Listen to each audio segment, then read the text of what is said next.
một cái mấy một Malaysia lần đó ấy lần đó mấy gì lần đó chỉ một từ lúc ấy muốn chụp con nào có lệ chấm để nuôi rồi thì cho mà thì thì bên mà tốt nó bây giờอยู่ในmua cái mua cái mình chụp con nào có lệ chỉ một tiền nó có lệ nó chỉ như thế bố mà tốt nó nhiều lên áอยู่เลยแต่ข้าหัดหมดซื้อไม่อยู่เลยมาหลีตาใจเจ๊เลยมาหลีตาลงรถชาติใช่ฝนจอดมีกันโอ้ยนอนเลยhát đầu là hổ sáu đến rồi ôi có đâu rồi chị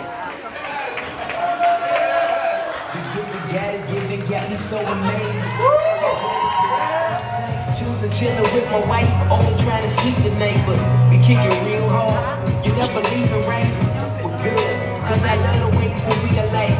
I found a good thing, praise God for wedding bells. This marriage is a picture of the story heaven tells. That means this one is can't be settled. We're very well, by God's grace I'm very well. Found a good thing.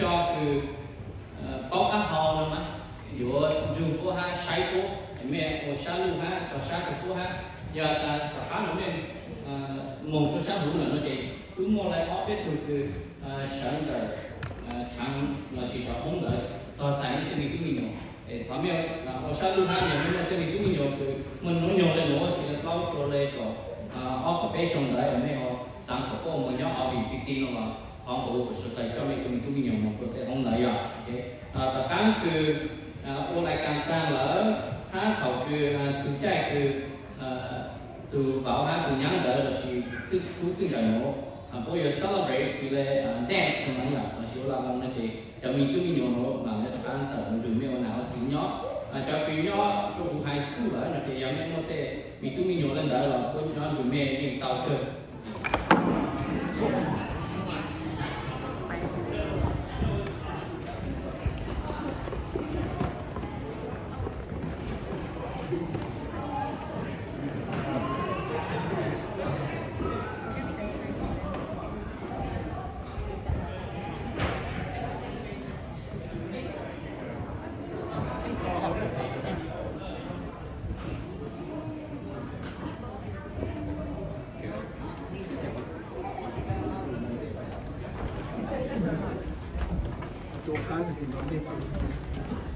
tụi mình nè bắt chước về chúng có chắc gì nè bắt chước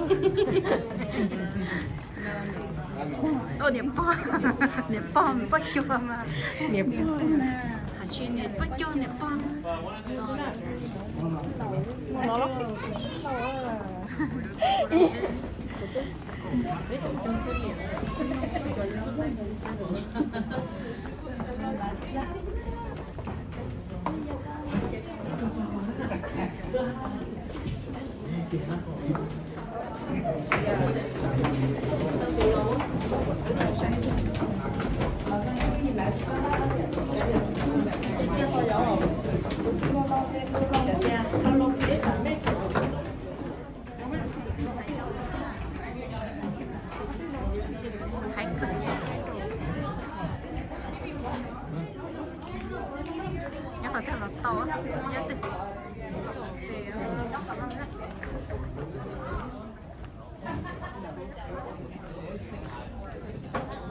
nhớ nó không bao giờ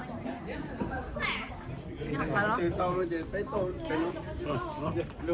lùm mẹ lùm lan cho ok mẹ lùm cho nó chế mẹ trả cho cặp từ lấy tàu lên nó nữa rồi giờ mẹ cho sống tên nó ấy ta chỉ muốn lại cái tới cái have reserve này vậy cô tôi muốn trong cho lịch từ nhỏ này mẹ nói nhỏ là gì tàu lên nó mẹ cho trong chỉ ta lên nó sẽ để giờ ta mẹ ho chán tôi to điểm môi cho cái chán xí thì nó cá nè mình chỉ phải có mua hào nữa cái ô của chúng ta cái nhộng lá nó chỉ xí pot ở hắn tên ở lu toast cho cú chân gạo nữa cái ngày của mẹ về tề cái số nhà bên một trò là cái môi cho cái chán xí mình nhận ra cá cái chán cho cái môi nhộng khó chủ chất là căn cứ ở lù nhóm tại nó mấy hậu là chế con nhiều ý là từ lúc sau từ chúng ta hành tam là cái bây giờ mới hot toast. As you're settling down in your chairs and you can come on in, find your seat anywhere aside from the reserved tables.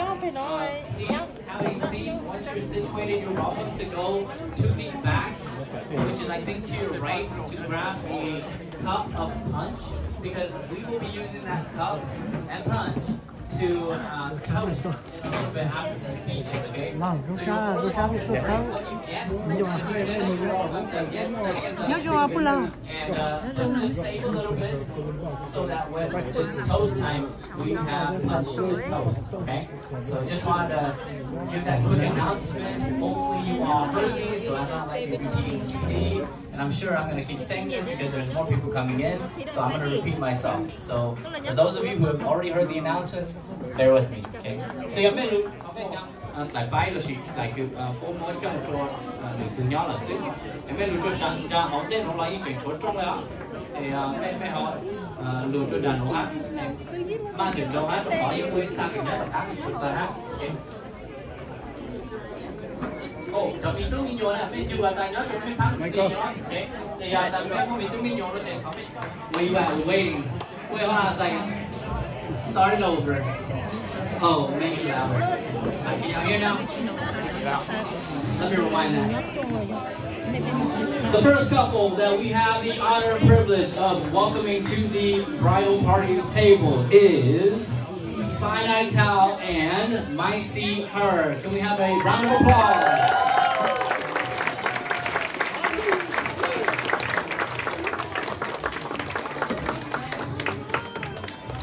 DJ, you can make it louder. There you go. Music is fine. You don't need to hear my voice. Second couple coming in to this grand music is Micah Maylene and Bao Moa. Oh, y'all can do better than that.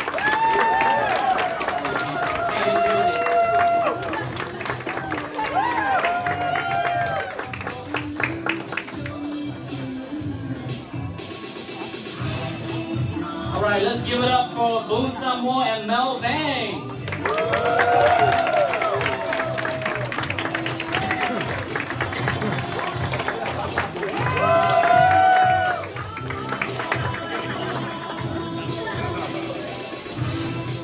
Here is the maid of honor and best man, Eve Vang and Derek Yang. Let's give it up.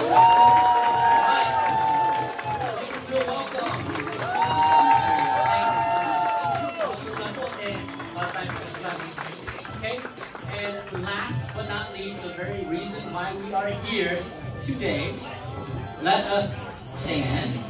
And let us welcome Mr. and Mrs. Koom Tao.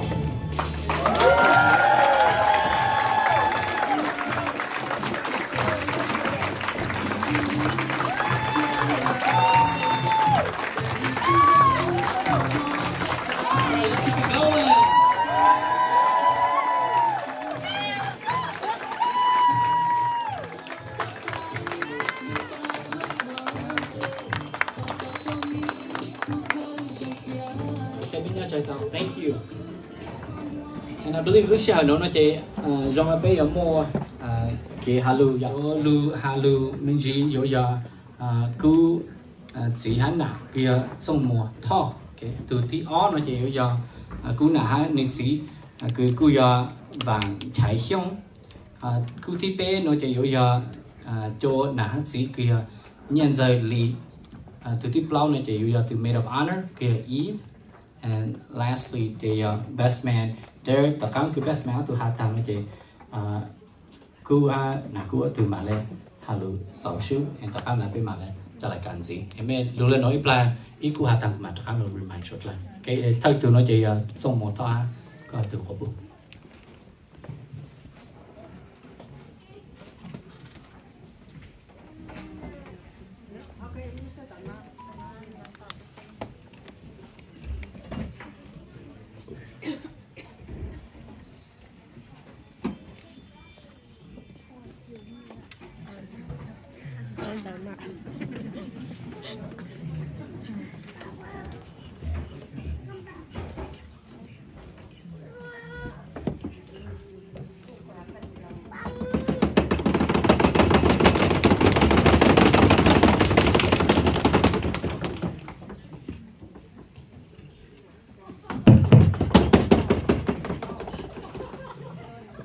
ok nhớ trồng này trồng gì là trồng cứ đi nên trang thay rễ sệt là chỉ hạ tu để nó nhớ lấy là nhớ rễ cú rong sa chăm plơ cho nên cho trang chỉ hạ sang tỏ nó là giờ cho cứ đi cho phong dư sệt là cứ tua nó lâu lúa trái lúa nhông lúa chỉ hạ rong cứ muốn nông rễ tô cổng của tôi hát tôi nhang cho trông nó cú giờ cú ở đâu nè hát gì cú lúc bây giờ trong mùa thọ đây là cho tôi có bao lời ha cú khai lên nó cho mẹ cú rong sát tại tòa mẹ cho lên cho tôi nè chỉ giờ này nó hạt dù cho nhắc lên nhau rồi tôi chỉ cú rong sát tại tòa rất lời tại mẹ gì mua lu chạy lu nhung lâu lúc xưa tôi còn của tôi nhắm tôi sống nói của rong sát tại tòa mẹ sạch lời ư nào chỉ cái rong sát tại tòa mẹ sạch lời hát chỉ tàn là của rong sát họ cứ nó của tôi nhắm tàu lù nhỏ ở chỗ ông cả của yên rong sát trăm lần nè chỉ mua ý ăn lăn chỉ bỏ tàu của rong sát tại tòa của yên nào giờ gì của rong sát tại tòa nè nên nó chỉ tàn là của trâu cho cứ tin anh trang chỉ hà này nó cho nhau lên nhau rề cho nhau chỉ hà từ nhà sang là giờ từ tu sang của trò tan cho cứ mẹ cho cứ to ban làm ban dù lệ trong nào trong họ nó cứ tàu anu nó nè của mẹ rất là cho giờ này giờ gì rong xa của trò chỉ hà từ tu sang là từ nhà sang của trò tan cho rất là nè này nó rong xa hay chỉ hà tu cứ to họ ban làm ban dù ban nhà ban gia là ha bây giờ chú mẹ tụi cha tụi chị bây này nó quan chữ trâu cứ quan chữ gì bu có mong cho của tụi nhang lu xí sau ở trên cả ha quan chữ trâu này nó cú là cú chỉ một lần chỉ ở hàng đầu ha thì cú hà lên nó sẽ cú tụi nãy chế một lần chỉ là nữa họ hạ bên lù ha chơi xa cho của tụi nhang ha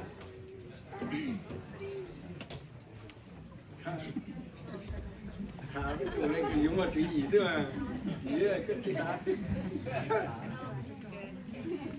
ấy chứ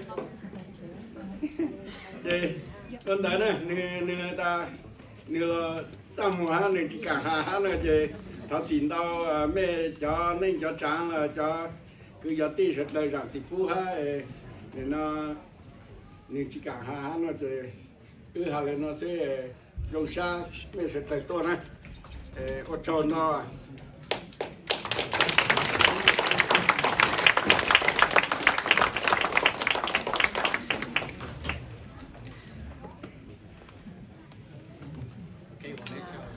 là tay giật gì vậy?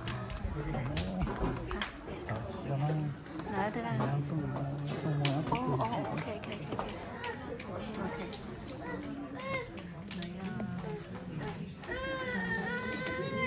Nó tuần này yêu ca nhỉ?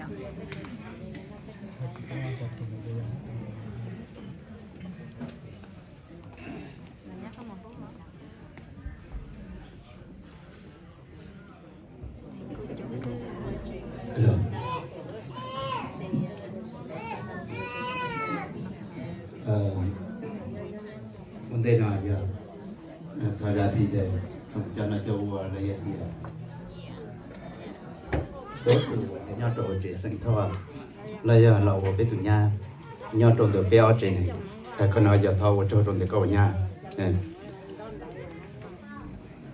chỉ ta lên được họ có thể xia là một đó bên tụ tụ của mình cũng mà ý dạng gì con đó giờ có chú cho tôi có trên này xử lý cái này có gì thế cái giờ nó sẽ đợi là ở cái thằng dạy phụ nó từ bên trên này để tao trộn được con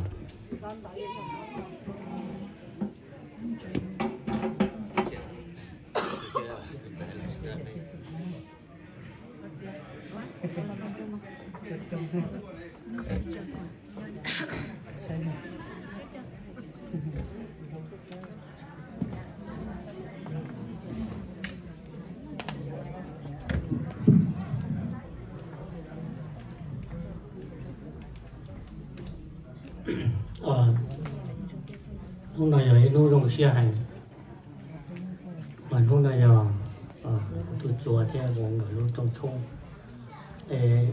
với chỗ đồ trên cha ta đã số đời vậy nó dùng chấp lên rồi của tụi thầy cái của tụi mọi người luôn này với chỗ đồ trên cha số đời ở chùa luôn rồi về tôi cũng tôi tên nó theo số đời sau cả tuần lúc gì tôi cũng đây nó nào tôi chơi sẽ được từng gọi đi tôi chơi tôi ở ba đồ chủ thải cái đồ bộ luôn không được nào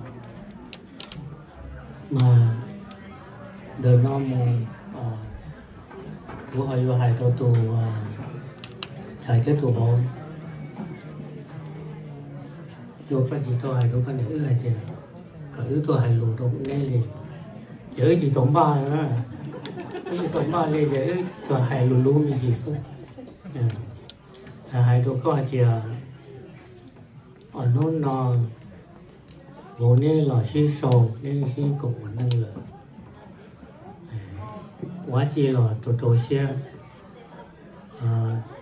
con trong cái điểm con này cái nho thì có cho lên tụi mình dầu thế có cho tụi mình dầu thế có chỉ gì, có lười lo gì sao tôi chỉ tôi xứ sao một chỉ một xứ thế thì khi nó nào mà cầm nêu lên này chỉ là trong lớp cũ đó với tôi nâng lo mà quá chỉ số xe dấu ấy giả chỉ mà有主席拱xe thế有到xe xa la ở lên bảo trong mà bảo cái lúc nâng tài xế nào mà nhô đó cái coi ấy thì mình dầu xứ còn tôi lo là thế gì còn đợi nhau thì còn nhau thì tụi nhà giàu là hai lần đồ con đó chỉ lúc nào một gì quá chiều tổ xe xe bộ này chủ xe lú quá chi xe thì tiền rồi có ta xin nó mà luôn như thế nó phải liền nữa để cứu chúa hai lần nó xưa để con này xưa con họ hai lần chả chứ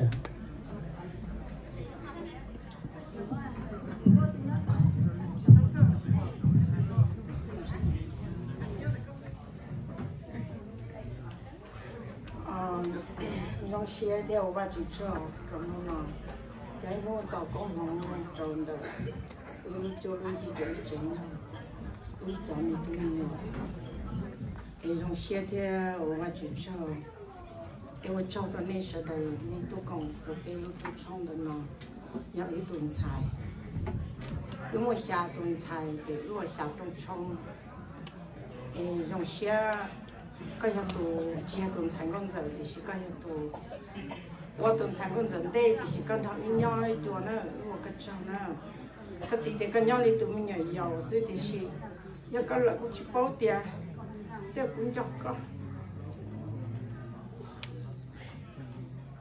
số cái lúc ra lúc chờ đủ cái chỉ lo tôi sẽ chấp lại dưới tôi nhá thì thế cho nhớ lại tôi nhớ lại chỉ muốn lúc không muốn lòng tôi xài muốn năng chế đợi tắt hoặc khơi và chế hoặc khơi tôi sẽ chấp lại nó quay tôi có bao cái nhau con lúc cái gì một ít nó lò chấp lại là câu mà tỏ cầm thiệt đợi nó chỉ bao thì có một lũ thì chỉ Ui tu xia như thế dọc có hẳn. Tôi suy sau lúc chạy cả mùa có lúc này chị thảo với chú phòng có mùa được con. Em muốn có lúc này rồi thì cả. Giờ có lúc này chị trở lúc xia xả chị ui tu xia để cũng chỉ cả xia nữa phải đâu có bao nhiêu nữa. Ủa cho được xóa dạ có nhau các bạn con thấy thế thổ cái yên thì rồi lúc mà lúc chiến đấu rồi chỉ đọc ra là lẩu nữa để tông là cái yên thì cứ là có ba kia của họ và chỉ không có một đứa con quân đoàn đó hai cái sự của hai họ chạy chân cho hai lên đầu con nữa vào cái nhà của tôi vào lúc nào là có họ có lúc của tôi xài cũng chạy trả của tôi xài mà tôi chỉ chơi lúc của tôi xài thì tao luôn đang dọn nhẹ nhẹ của như xe thế của thọ gặp luôn của thọ này xí luôn còn này của luôn đang có cá xe luôn mà để thọ vào chú phòng có một đồ này để còn này mua luôn đang dòng thế này dầu luôn đang có sự để lúc tây lúc chờ thế có vật trợ li lúc xe xả này trò xuyên cho vào chú để của thọ vào chú đang lên nhau phòng có một đồ này em mình chua của tiền lúc nào có một chiếc có lúc last day chơi giờ nó lại đi đợi các bài các chị long thì có một cái tôi sửa ư thế các tôi lúc ư thế nào thì cũng hai lên đầu xưa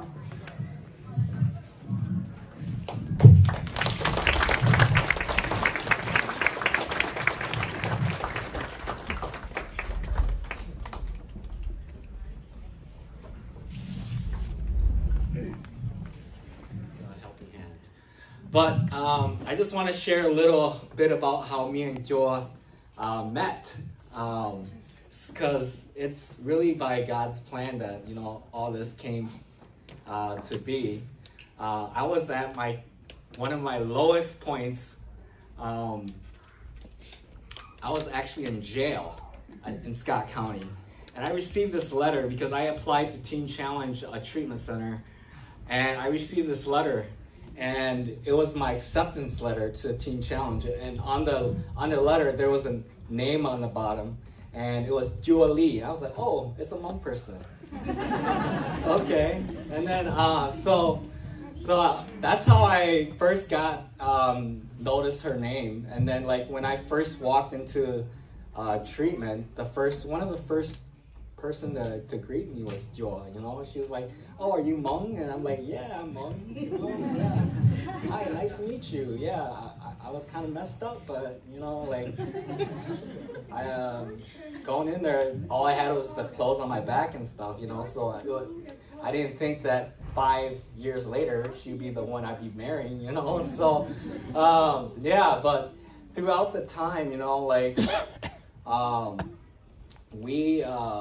we grew as friends. I've always was attracted to her because, of course, she's very beautiful. But I was always attracted to her. But at that time, I didn't see myself with a person like Joa, godly woman, beautiful. How can I get this type of woman? I had to do a lot of work. Actually, I had to do a lot of work and put a lot of work into healing myself and just building myself to be a man that a person like Joe would deserve to have as a husband. So it was truly God's timing. And way back then, when I first asked her out, I knew I wasn't ready at that time. That's probably why she said no. So God knew that I wasn't ready at that time. It took another 4 years before she found me. But all my friends know, I always like, oh man, she's only if she's the one, man. Only if I could get somebody like her, I doubted myself at first, I was like, this can never happen. But then other people around me encouraged me. It's like, you know what? She's the only godly Hmong woman that we know. She's the one for you. So so it came to be that we connected again through biking, and we really shared a love for biking, and that's how we really got connected. And so that's how our friendship started. You know, we went on a lot of bike rides together, and that's how our friendship grew. And through that, I think God prepared us as friends first in order for us to love each other as friends first. And He allowed us to build that relationship in order for us to love each other as husband and wife. So I really truly believe that, you know, this is not by so like I was thinking, oh man, I found my rib. So I was like, yes, thank you, Lord. Yes, that's all. Okay, thank you. And I just want to say thank you to all the family and friends who helped out. My DJ, all the food, A and Lily. Lily, raise your hand. Thank you so much. She's my wedding coordinator. Everybody give her a big hand. And then A, my sister A, she coordinated all the food. So she's running around. Give her a hand.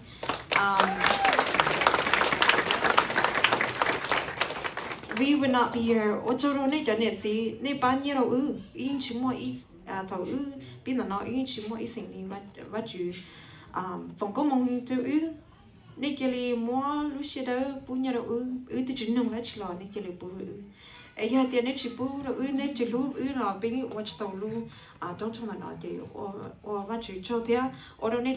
Dad, or to all the mom and dad, all the sisters and the brothers.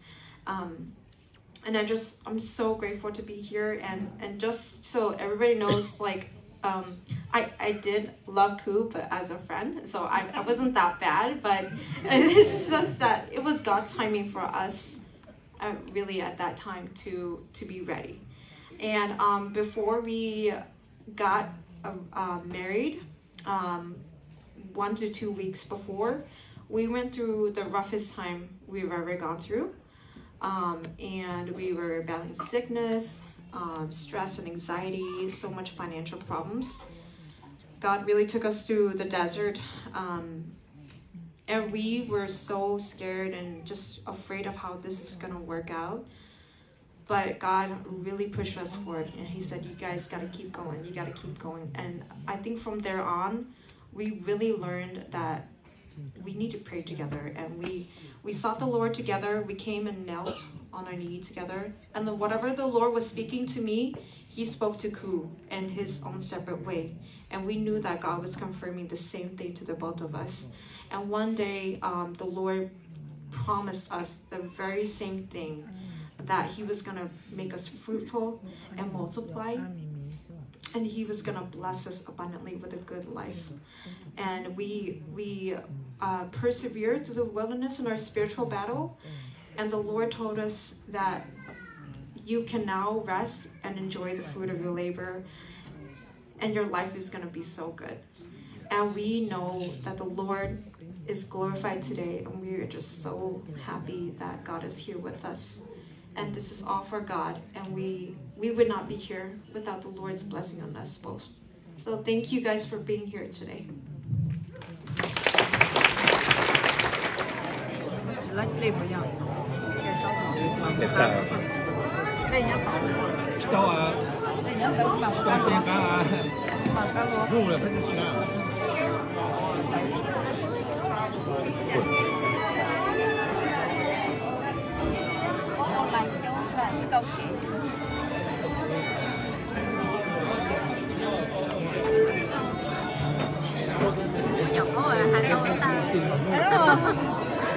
Trên ba múa chẳng bắt tập ông có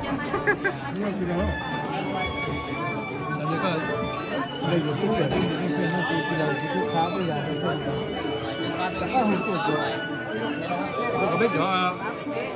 我俾咗啲坑落，啲坑落到咧。呢度我哋呢度搭到嚟出嚟。啊！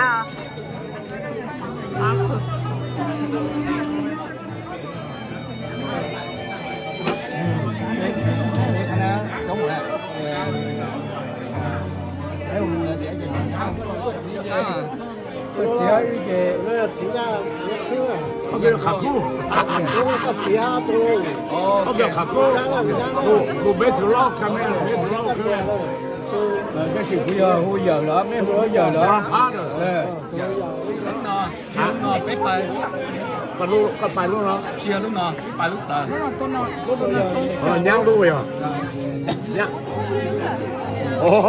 cứ chỉ to lúc chơi nó lúc chơi nó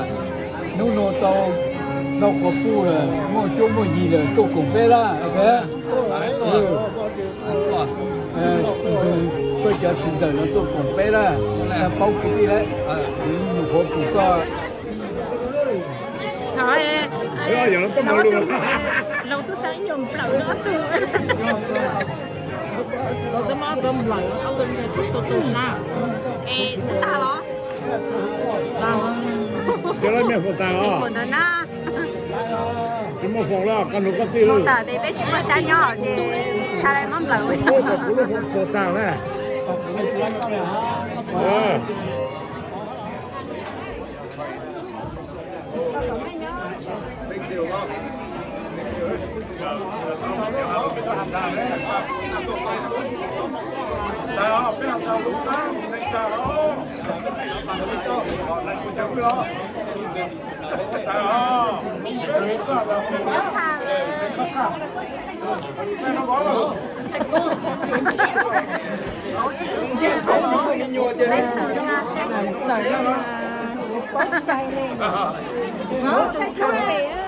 có cái nữa là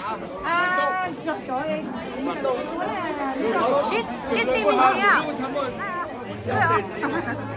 con lâu có một tay con lấy có lúc tao hỏi con lâu con lấy con lâu tao cái lấy con lâu rồi tao ta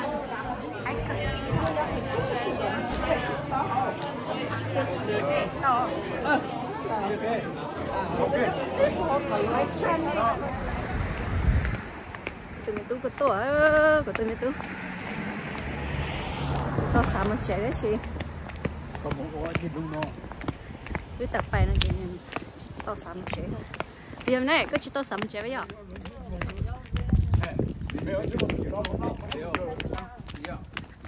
chị bé làm một trẻ đó chồng như nó chị nè có cái chuyện gì để rồi chị cái cổng có lấy chống ta thì phải làm một trẻ đó